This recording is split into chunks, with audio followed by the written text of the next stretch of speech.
এমন একটা নিরীহ প্রাণীকে পিটিয়ে মেরে ফেলা কোনো মানদণ্ডেই গ্রহণযোগ্য না। একটা হাঁস খেয়ে ফেললো বা একটা মুরগি খেয়ে ফেললো, এই জন্য একটা প্রাণ হত্যা করা যায় না। আপনারা শুনেছেন যে এই মেছো বিড়াল, it is very Majestic. Or movement যদি দেখেন, একটা অন্যরকম সৌন্দর্য এর মধ্যে আছে। এটা আমাদের দেশে এই হারে মেরে ফেলা চলতে থাকলে এই প্রাণীটি, নিরীহ প্রাণীটি, সে বিলুপ্ত হয়ে যাওয়ার শঙ্কার মধ্যে পড়ে যাবে। কাজে এদেশের প্রতিটি মানুষের দায়িত্ব, প্রতিটি নাগরিকের আমাদের দায়িত্ব এই প্রাণীটিকে আমাদের রক্ষা করা। এইবার এই মেছো বিড়াল দিবস উপলক্ষে আমরা সকল জেলার ডিসিদের সাথে জুম মিটিং করেছি।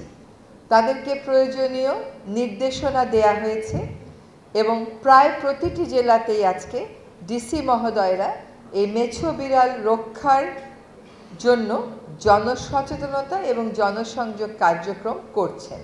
সিসিএফ মহোদয়কে এবং বন বিভাগকে আমি আজকে অনুশাসন দিচ্ছি যে আপনারা বন্যপ্রাণী বিশেষজ্ঞদের সাথে কথা বলেন এবং আজকে যারা এই প্রতিযোগিতায় অংশগ্রহণ করেছে এদেরকেই আমাদের পরবর্তী কার্যক্রমের ভিত্তি ধরে আমরা জনসচেতনতা এবং জনসংযোগ কাজগুলো চলে বর্ষব্যাপী করি এবং এটা ইন্টেন্স করি নভেম্বর, ডিসেম্বর, জানুয়ারিতে, যখন এই প্রাণীগুলোকে বেশি মেরে ফেলা হয়। ডিসি মহোদয়দের পাশাপাশি এসপি মহোদয়দেরকে আমরা বলবো যে বন্য প্রাণীর বিরুদ্ধে যে নিষ্ঠুরতাটা হয়, যে অপরাধটা হয়, তা সেটা মেছো বিড়াল হোক বা অন্য কিছু হোক, সেটার ব্যাপারে তারাও যেন এগিয়ে আসেন এবং ডিসি মহোদয়দেরকে অনুশাসন দেওয়া হয়েছে। আমি মনে করি যে এসপি মহোদয়দেরকে নিয়েও এরকম একটা আয়োজন আমরা করে ফেলতে পারি। জনসংযোগ, জনসচেতনতা, কম্পেনসেশনের পাশাপাশি অবশ্যই অপরাধীকে শাস্তির মুখোমুখি করতে হবে। সে একটা প্রাণ নিয়ে নেবে আর সে শাস্তির মুখোমুখি হবে না এবং শাস্তির ক্ষেত্রে আমরা লিনিয়েন্সি দেখাবো, এটা হতে পারে না। আইন যদি মানতে আমরা বাধ্য না করি তাহলে আমাদের যে দীর্ঘদিনের কালচার আইন না মেনে চলা, সেটাই কিন্তু অব্যাহত থাকবে। এটা কোনোভাবেই হতে দেয়া যায় না। পর্যটন শিল্পকে বাঁচাতে গিয়ে যেই জিনিসটাকে কেন্দ্র করে পর্যটন শিল্প বাঁচে সেটাকেই আপনি যদি ধ্বংস করে ফেলেন তাহলে আর পর্যটন শিল্প আপনি কেমন করে বাঁচাবেন? যদি আপনি মনে করেন